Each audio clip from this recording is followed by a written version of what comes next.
En septembre, la Réserve fédérale américaine a enfin emboîté le pas à la BCE et la Banque d'Angleterre et baissé ses taux directeurs pour la première fois depuis mars 2020.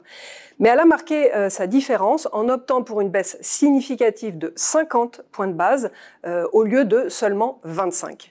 Alors sur ce point-là, au moins, le suspense est levé. Mais la suite de l'histoire reste à écrire. On en connaît globalement les grandes lignes, les taux d'intérêt devraient continuer de baisser, mais on ne connaît pas tous les détails avec certitude, et en particulier le nombre total, la date et l'ampleur des prochaines baisses de taux.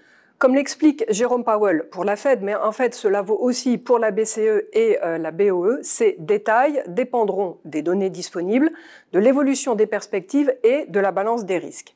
D'après ce que dit Jérôme Powell, on a l'impression que ces trois déterminants des décisions de politique monétaire sont mis sur le même niveau. Mais en pratique, les priorités peuvent être différentes. En effet, la Fed et la BCE ont beaucoup communiqué récemment sur le fait qu'elles étaient data dependent, peut-être trop, la question se pose, tandis que la BOE semble se baser plus sur ses prévisions et peut-être pas assez sur les données existantes.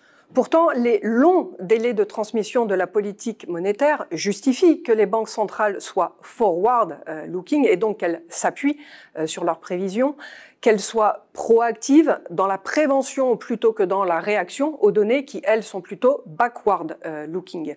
Dans le jargon des observateurs, les banques centrales devraient être ahead of the curve plutôt que behind the curve. Et évidemment, il va sans dire que c'est plus facile à dire qu'à faire. Aussi, lorsque les banques centrales se disent data dependent, elles ne le sont pas d'une seule donnée à un moment donné, alors que c'est vrai que les marchés financiers tendent à réagir ainsi et à se focaliser sur un seul chiffre.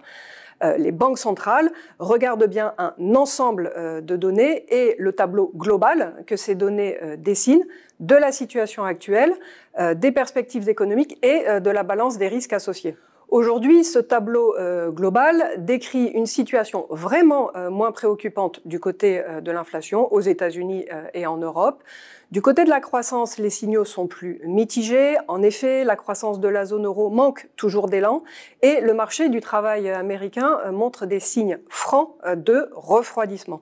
Ce à quoi la Banque centrale américaine s'est clairement montrée sensible, donc en optant pour une baisse significative de ses taux d'intérêt en septembre à caractère préventif et avec pour objectif de ne pas être behind the curve.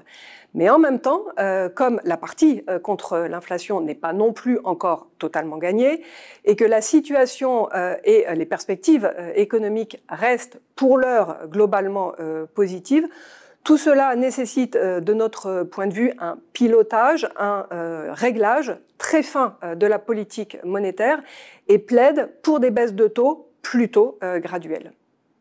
Merci de votre attention et à très bientôt pour un nouveau numéro d'Eco TV.